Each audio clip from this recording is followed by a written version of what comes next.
Seldom, if ever, has a motor race been more aptly named than that of the 2018 Battlefields 400. Last year, it was the weather that played the major role, but this time around, it was the fearsome route that turned the rolling hills of KwaZulu-Natal into a true battlefield, strewn with the crews who had failed to complete the race. All this mayhem is brought to you by Toyota, Ford, and Total Exilium. So we're here at round number 2 of the SACCS Championship Racing Series for 2018, Dundee. And you wouldn't believe it's the exact same place we were at just 12 months ago, but extremely different conditions. This time around, blazing sunshine, generally dry as well, and a stark contrast to the freezing cold rain that we had last year. Things were certainly different this time around, as SACCS crews and fans were greeted by sunshine in Dundee, rather than the freezing weather experienced in 2017. But if anything, the action promised to be even hotter than at the opening round of the season, the Mpumalanga 400. Speaking of which, let's take a quick look at the championship standings after round 1. In the special vehicle category, it was Stefan van Pletsen who drew first blood, followed by John Telford and Kutsia Labuskakny, while Class P saw Nick Gosler stake an early claim for the title. In the production vehicle category, the fight in Class FIA promises to be an interesting one, with defending champion Janelle de Villiers leading the pack. Chris Visser was in second, with Mark Corbett in third. The Class T battle is also one to watch, with Lance Woolridge taking an early lead over defending Class champion Johan Horn. Richard Leek got his first season in Class T off to a great start and will be hoping to continue that form. But on to the matter at hand, the Battlefields 400, round 2 of the 2018 South African Cross Country Series. As in 2017, it was the Battlefields Lodge near the KZN town of Dundee that hosted the DSP and race headquarters, and served as a fitting backdrop for the carnage that was to follow. But even before the race got underway, there were several stories to follow in the DSP. Toyota Gazoo Racing SA's Janelle de Villiers was partnered with navigator Robbie Howie for the 2018 season, but a back injury at the Qatar Cross Country Rally sidelined Howie for the time being, which meant that de Villiers had Dennis Murphy back in the car with him for Dundee. At least I know Dennis well from last year, so hopefully we can have a good race. It was a pretty wet year last year, so it looks like it's a bit more sun.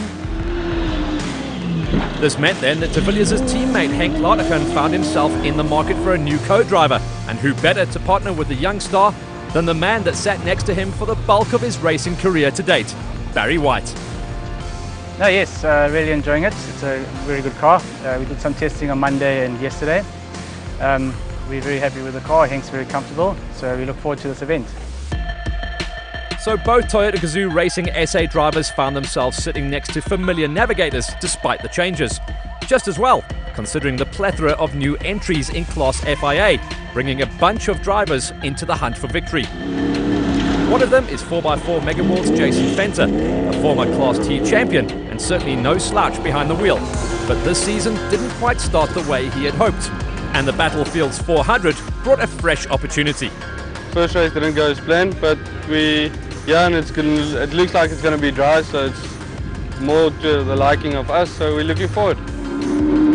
In the Class T battle, it was Ford NWM's Lance Woolridge who drew first blood this season, and the talented driver had every intention of cementing his position at the top of the table in Dundee. Yeah, I think it's going to be a tricky race again, another thinking race I think, but we just want to consolidate, get some more good points. In a way, Woolridge's biggest competition was likely to come from within his own team, which again consisted of 3 cars, as team principal Neil Woolridge explained. Yeah, we're very fortunate. We've got 3 Fords here. We've got our friends from Brazil with us again, so we're very excited, So another powerful assault by the Ford NWM team, but by now they've learned to be wary of the threat posed by the lads from Malalan Toyota. Johan and Werner Horn have reigned on the Ford parade in the past, most recently by snatching the 2017 Class title, and they had no intention of relinquishing the championship without a fight. Yeah, I think the plan is to try to beat the Fords this race. We were second the last event, so yeah, we're going to try our best. And trying their best is what most crews had in mind, but given the route conditions, there were many curveballs heading their way. The race consisted of a short, sharp qualifying race of 53 kilometers on the Friday of the race weekend, followed then by 2 loops of 180 kilometers each, making up the main race on the Saturday. Along the way, the crews had to take on muddy fields, water splashes, rocky terrain and more, which made for one of the toughest routes in recent cross-country history. There's going to be plenty of stories to pick up on, so stay tuned as we bring you all the action from round 2 of the SACCS Championship Race Series. It's Dundee, the sun is shining. For now, let's see if it holds.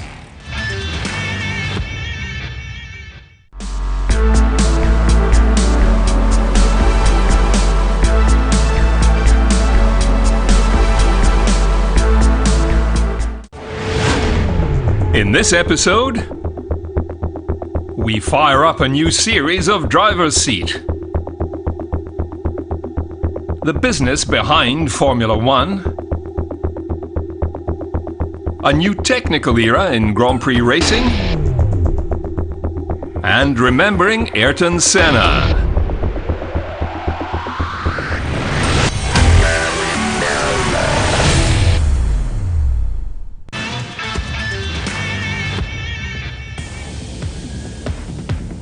Welcome back to the town of Dundee and the Battlefields 400, round 2 of the 2018 SACCS.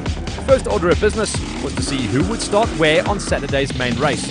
And to do this, the crews tackled a qualifying loop of 53 kilometers in length. The route was essentially an abbreviated version of the race loop. And as with the main event, the qualifying race kicked off with a mad dash through the so-called stadium section, within easy walking distance of the DSP. As at the Mpumalanga 400 earlier this year, the stadium section proved highly popular with the fans, as it offered an unparalleled opportunity to view lots of action up close and personal. But for the crews, the real meat of the qualifying race lay further afield, in the hills surrounding the town of Dundee. Let's take a look at the action, starting with the special vehicles. The only Class P crew to complete the qualifying race was Nick Gosler, partnered with Joe Lima in the Zarco Magnum. Whilst over in Class A, the battle for supremacy went to Lance Trethewey and Adrian Roots in their massive Bat Venom. Trethewey is no stranger to cross-country racing, and the KZN businessman showed his class by pegging pole position some 3 minutes and 25 seconds ahead of John Thompson and Marisa Matten in their Zarco Challenger. Yeah, it's great to be back. It's been a while since we raced. Adrian did a great job in the navigator seat, and it's a team effort from everybody. It's not just always the driver. And it's great to be back. Third fastest in the Class A's was Andre and Ralph Voits in their Bat Venom, competing in their first ever national cross-country event. There was a minor upset in the outcome as Stefan van Pletsen and Jaco Pieterse, who narrowly missed out on the championship title last year, came home in 6th place on the qualifying race. The pair had opened up the route, which certainly wasn't easy. Along with that, their GPS failed early on, compounding their problems. In the production category, Archie Rutherford and Peter van Veek took pole position in Class S, beating out David Huddy and Gerard Skitzer to the post by 2 minutes and 49 seconds. Class T saw Lance Woolridge and navigator Ward Huxtable post the 3rd fastest time in their Ford NWM Ranger, despite fighting with a dislodged seat for most of the quali, with Atlas Copco's Gary Bertholdt and Jeff Minnett going 22 seconds faster to take 2nd place on the day. The top spot in Class T, however, went to NWM Ford's Gareth Woolridge and Boyd Dreyer, who brought their Ranger home 37 seconds ahead of the Atlas Copco crew and set themselves up perfectly for the main race. I wanted to come into this race and try to keep calm and correct my faults from the last race, so I think we managed to do that today. I kept it clean, and I think we're provisionally first in class, so that's good. The qualifying results may well have looked somewhat different had the Horn brothers not incurred a 5-minute penalty for lateness in their Malalan Toyota Hilux. The brothers posted a time of 39 minutes 45 seconds on the qualifying loop, which would have put them in 2nd place, just behind Gareth Woolridge. But it was not to be. As it turned out, the Horn started the race in a lowly 17th place due to the penalty and would find the going tough from back there. And so onto the crews from Class FIA of the SACCS. Johan van Staden and Mike Lawrenson have continuously developed their Alfa Renault Duster, and it's certainly paid off in Dundee, as they posted the 5th fastest time in the qualifying race. Just 9 seconds separated them from Chris Visser and Phil Hurselman in the Atlas Copco Toyota Hilux ahead of them. Whilst third place went to Lottchen and White in their Toyota Gazoo Racing SA Hilux. The factory team went exactly 1 minute quicker than Visser and Hurselman, and Lottchen had every reason to be pleased. 4x4 Mega World ARB's Jason Venter and Jaco van Aert brought their Toyota Hilux home to the finish, 17 seconds ahead of Lottchen and White. And this clearly sat well with young Venter, who didn't quite find his feet in Class FIA during the first outing in Dahlstrom. Yeah, we had a great day in the seat. Unfortunately made 2 mistakes that I think cost us dearly. But further, it was a great day, and Jaco was very great in the co-pilot seat. But somewhat predictably, the fastest time of the day belonged to defending champions Chanel de Villiers and Dennis Murphy in their factory Toyota Gazoo Racing SA Hilux. The pair never missed a beat during the qualifier and ended the loop 34 seconds ahead of the hard-charging Venter. Yeah, look, I mean, with Dennis it all worked well. You know, it was almost like going back to an old girlfriend, you know. I know his manners, so no, it gelled straight away, so no problem there. So let's confirm those results for you. Class FIA saw de Villiers and Murphy lead Venter and Van Aert by 34 seconds, with Lottchen and White a further 17 seconds adrift in third.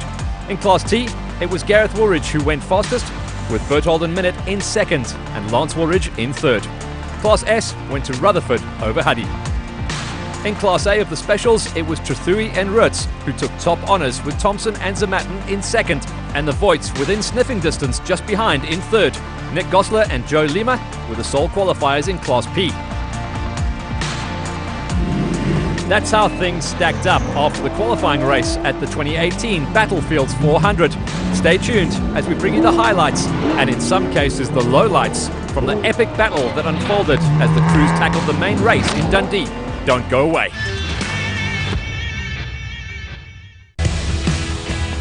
It's the family event that has everything: mud, sweat and dust, laughter and no doubt also danger. It's the largest event of its kind on the South African off-road calendar, and it's the one that every 4x4 enthusiast wants to participate in, let alone dreaming of winning it. Welcome to the 2018 version of the Toyota Rus de Winter 4x4 Jamboree.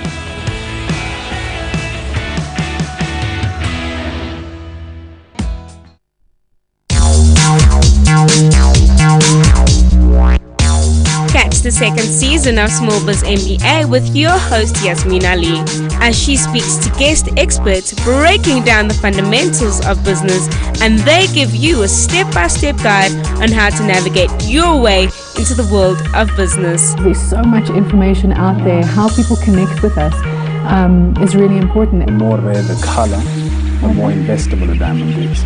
So it might not be someone that is going to buy the product, but it might be someone who has that amount of money to invest in the business. That's Small Biz MBA, only on Business Day TV.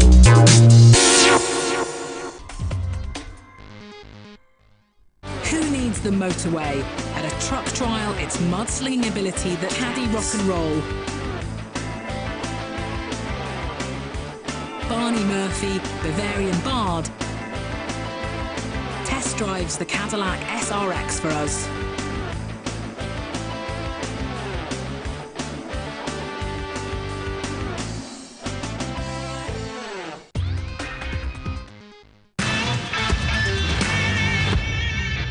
So here we are, it's race day at Dundee. Yesterday was all about the prologue for everyone to figure out their starting order. Well, you can see they're in the queue already. It's going to be a nice, fresh, early start, and once again, the sun is blazing. It's going to be gorgeous race conditions.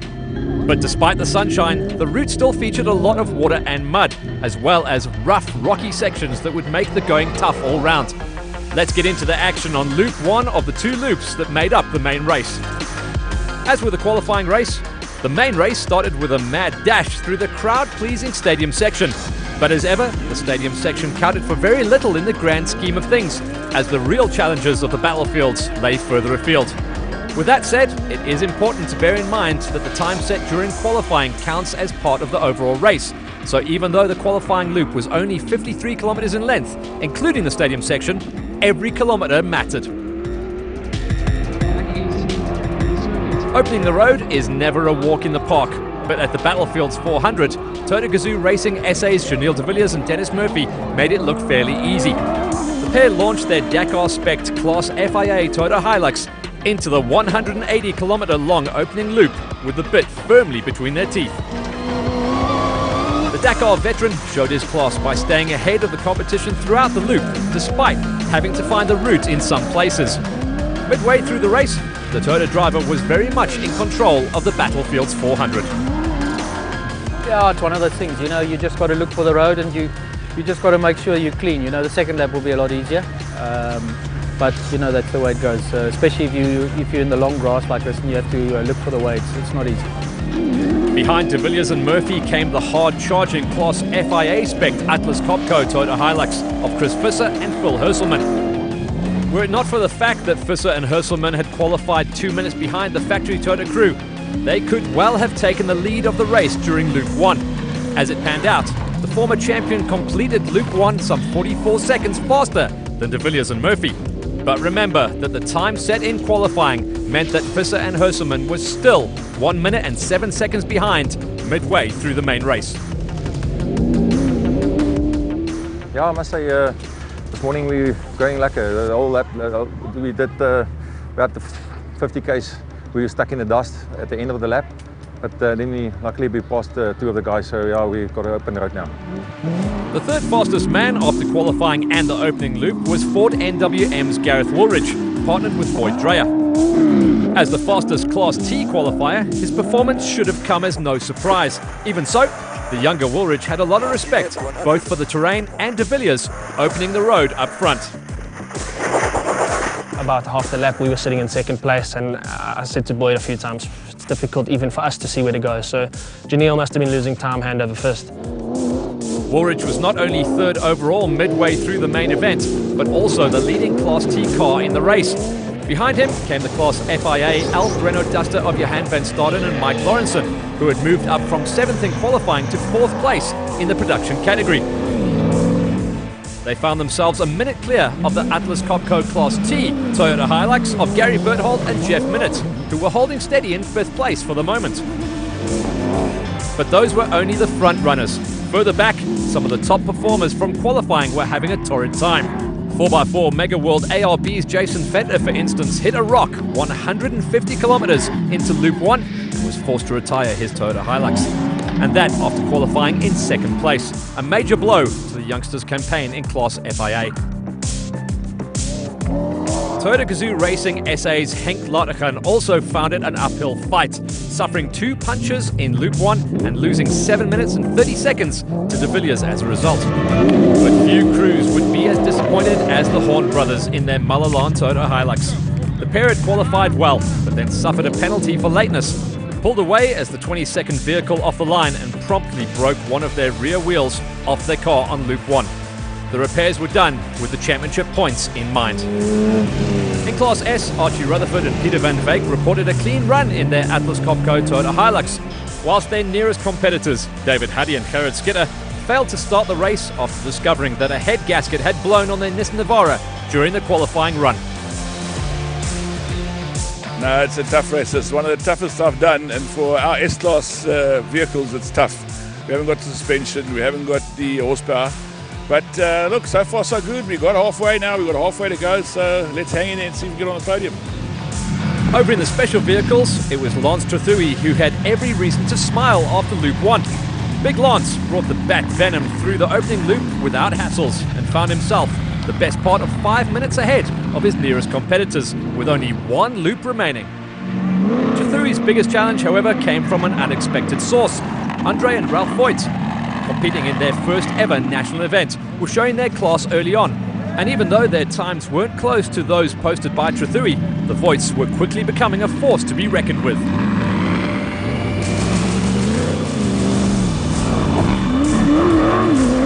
With that said, only a single minute separated the Voigts in 2nd place from the 3rd place crew behind them. Stefan van Pletsen and Jaco Pieterse are familiar faces on the circuit and old hands when it comes to chasing down the crews ahead of them. Even so, Van Pletsen also reported rough terrain on Loop 1. We had a rough day. It's severely rough outside. A lot of rocks in the grass. But it's fine, it's all right. Second, we'll settle for that, it's no problem. But Van Pletsen had to also cover his wickets as much as charge ahead, thanks to Naeem Musaji and Rayad Badania, who were 2 minutes and 7 seconds further back at this point. Not to mention John Thompson and Marisa Matten, who were trailing Musaji and Badania by only 2 seconds after the first racing loop. So a venerable queue of Class A cars, all waiting for someone to slip up. Class P saw Nick Gosler and stand-in navigator Joe Lima record a clean run, despite having to start at the back of the field. Here's how the chips were stacked then after the qualifying race and the opening loop of the main event. The virtual race leaders, if you wish. In the production category, it was De Villiers from Visser in Class FIA, with Van Staden now in third. Class T saw Gareth Woolridge in the lead, with Berthold just over 2 minutes behind. Baumgart and Neto were now in third. In the special vehicles, it was Trethewey who led the charge, well ahead of the Voits in second place and Van Pletsen in third. But there was another 180-kilometre loop still to come, and the leaderboard was sure to see plenty of shuffling. Before we get into the action of Loop 2, let's take a quick look at the guys racing in the interprovincial side-by-side category. As at the Mpumalanga 400 held earlier this season, the side-by-sides proved not only entertaining to watch, but also surprisingly fast, despite the relative lack of noise. In Dundee, it was Nico Durant and JG Klaassen who took the top honours, with Werner Mostert and Rob Green in second place. Ashley Bradbury, with Timothy Buertas beside him, finished in third place, but had they not suffered a penalty of nearly 17 minutes for a major deviation from the route, that could have been a second place in the bag. So in Dundee, it was Durant and Klaassen who pipped Mostert and Green, with Bradbury and Buertas having to settle for third this time. But let's go back and check out the main race and Loop 2 of the Battlefields 400, and what a battle it turned out to be. Shortly after the start of Loop number 2, pace setters Trethewey and Rutz were out. We put a new gear change cable in before the race, and obviously there was an issue with it, and 5Ks in, we went onto the damn wall, and I put it from second to third, and it broke, and that was us, done for the day. This then promoted the Voits to the number 1 position, which they retained until they reached the checkered flag. An astonishing victory in their first ever national race, and one that they'll probably never forget. Yes, well actually our first national race. This is the first time we've ever entered nationals, so yeah, it was a bit of a marathon event for us. This meant that Gosler and Lima moved up into second place in the category, despite running in the Class Ps, whilst Kutsia and Sandro Labuskakny brought their 4x4 Mega World ARB Porter home in third place, after a day spent fighting with no brakes and no intercom. The production category saw similar upsets as a number of the front runners faltered. Van Staden and Lawrenson in the Alfa Renault Duster was one such crew. Despite ending the first loop in 4th place overall, the pair suffered engine dramas, then damaged a control arm when they moved over to let Lance Woolridge come past, and then finally broke the control arm whilst trying to recover teammates Ramon and Maret Versteydenhout from a mud hole. At least said teammates flew the flag in the end by coming home 5th place overall.